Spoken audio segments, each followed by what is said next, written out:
Hello and welcome back on Brahma today. You're still with us. It's Elaine Roblaw and I have a special guest in the studio. We're talking to Jeffrey Bahar. He's the Deputy CEO of Spire Research and Consulting. Hello and welcome. Hi, thanks Elaine for having us in your show today. Thank you. We are actually very excited because it's a very interesting topic we're talking about. Spire Research and Consulting recently embarked on a research for what do you call the men's grooming segment. That's correct. And talking about metrosexuality, perhaps before we go into detail about what findings that you got, perhaps you can tell us about the metrosexual. I mean, it's a term that's overly used these days. Correct. But do people really understand what metrosexual is? Perhaps you can enlighten us. Okay. Thanks, Elaine. The terms of metrosexual actually start from the words of metropolitans and also a heterosexual actually. Okay. So these two words combined, it actually refers to urban men that actually pay a lot of attention to their groomings and their appearance as well actually.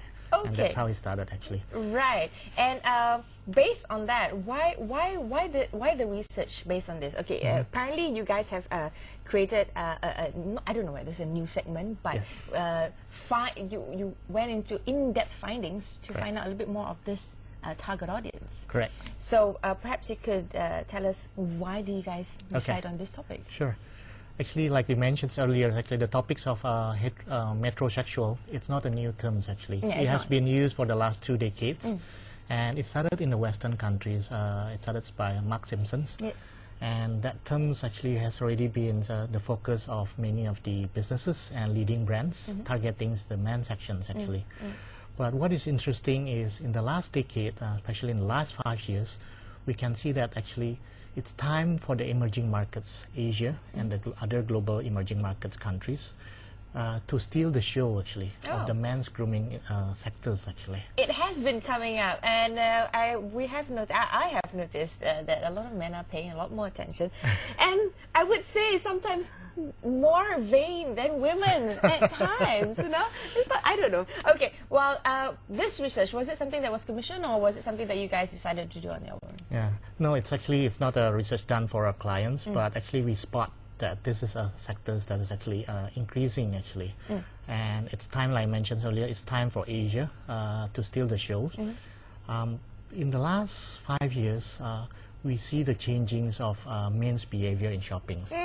So not only women go shoppings, but also men do on their own shopping nowadays too. Actually. They do. Yes. Okay, so what are the 3 key findings that you found out of this, and what is the major breakthrough? Right. First is because men start doing a shopping on their own, and also they are more care about the attention and appearance. So the key finding first is actually nowadays men's doing more on their own shoppings. During the 80s, it's only 25% of the survey shows that men buy their own clothing actually. I see. In the late 90s, it increased to 52% of men buying their own clothing. But in the last 10 decades, it's up to 69% of men buy their own clothing, buy their own personal care products, cosmetics, facial skin care products, and many others actually. I'm sure it's higher now. Now that we know the trend of how this has been going towards, how do you think businesses are able to maximize on these key findings that you've just shared with us? Correct. There are many businesses that actually getting a good increasing demand from the men sections now. Obviously, apparel, clothing, shoes actually are the first industry that benefits from there actually. So a lot more of the appearance side are gaining. Correct. Okay. But not only that, but it's also moving to the personal care product as well actually. So personal care products for men typically are associated with shaving products. Yes, correct. Right. So for that, it's typical. Okay, males probably only buy shaving cream, aftershaves. Correct. Perhaps maybe a little bit of hair products, for gel and stuff. That's a typical thing. That's the basic personal care products that men typically buys actually. Yes. But now it's different actually. A lot of leading brands of personal care products are focusing more on products that are specially formulated for men actually. So it's ranging from not just aftershave, but it's also moving towards men toiletries, shower gel. Men are buying deodorant sticks. They're also buying a lot of skincare products as well actually, and that's the trend in Asia actually. They're buying moisturizing lotions. They're caring about how their skin look now. And especially the Asian men actually is very particular on their face actually. So a lot of facial care products actually are appearing in the market, at the supermarket shelf, at the department stores, where actually it's specially formulated for men's only actually. Yes, I've noticed this, and I've noticed a lot more advertising have come up from this as well, where they're actually selling products to men with male models actually, you know, demonstrating the use of this. Now, okay, is there any difference in terms of the trends between male grooming among the countries in Asia? Is it all very similar, whether it's Malaysia, Singapore, Thailand, or is there a differentiating factor? Okay. Let's focus on Asia as a whole, then we'll come down to Malaysia.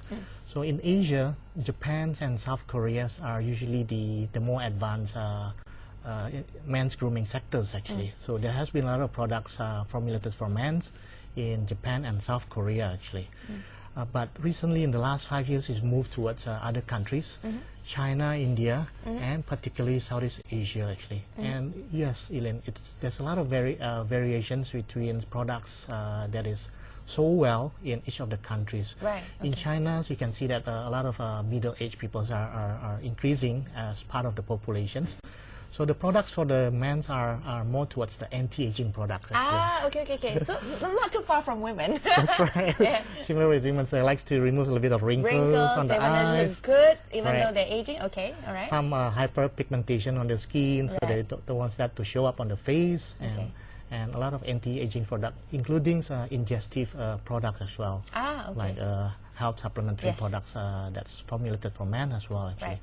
But you're moving to other countries like India, it's a different market actually. Yes, the products I would imagine so. Yeah, the products there is actually more towards typically Indian men likes to look fresh and looks young actually. So they don't do ingestive stuff? No, they don't do a lot of anti-aging products, but it's more on perfumes, deodorant stick, shower gel, aftershave product actually. Still concentrated more on the hygiene factor. That's right. As opposed to where the Oriental Asians are going more towards the appearance factor. Correct. Right. Okay. Now let's move back to Southeast Asia. Southeast Asia is a totally different market actually. Like in Malaysia, Indonesia, as well as in Vietnam, we can see that the demand for skincare products, like I mentioned earlier, is actually increasing actually. So that could be just a simple moisturizing lotions combined with a sunblock that people apply when they go for sports activities, before they go for a golf sessions. And those are the things that men buy actually in Southeast Asia actually. No, but that's actually maybe not such a bad thing in terms of protecting your skin, because it is necessary, you know, climate changes, weather changes. So the move in that direction, do you think that this is continuing it will continue to grow and expand? Correct. We can see that leading brands are actually developing a lot of products for men, and this is a irreversible trend actually. Irreversible. Okay. So there are products that will be on the shelf of supermarket department stores that has been for a while actually, and it's evolving, and the number of products is actually increasing. Skincare products and others toiletries, and many leading companies are betting on this as their revenue generating actually. It's like a new source of market, isn't it? It is actually. It's less competition actually. How huge is this going to be in terms of the market share or marketplace? Okay. Men's grooming products industries globally, that's our estimates from Spire, is about 20 billion US dollar markets and above actually. Wow, okay. And what is interesting is 60% of the men's skincare products actually are sold within Asia actually, as you can see that. It's more in Asia than in other parts of the world actually. Right, so it's bigger in Asia than even in European countries. Correct, it is actually. And the growth it's double digits in emerging markets and in Asia, as compared to a low single digits in Western countries actually. So leading brands focus in Asia markets and caters to the different countries' specifics of men's habits and needs actually. Right, now this is really interesting indeed. I'm sure a lot of companies out there will be refocusing how they're going to market their products with this insight and knowledge that you've just shared. We don't have much time left. Perhaps you can have last few words to share with perhaps companies that are looking to break into this market. Right.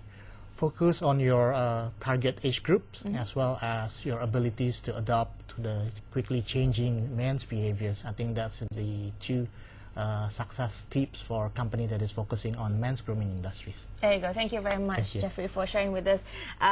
We are looking at a changing new world, facing a brand new world. We will be back as usual tomorrow, number today, 9 a.m. Thank you so much for being here today with us. Thanks, Elaine. Thank you. It's been a pleasure. Thank you. Our pleasure too. Thank you.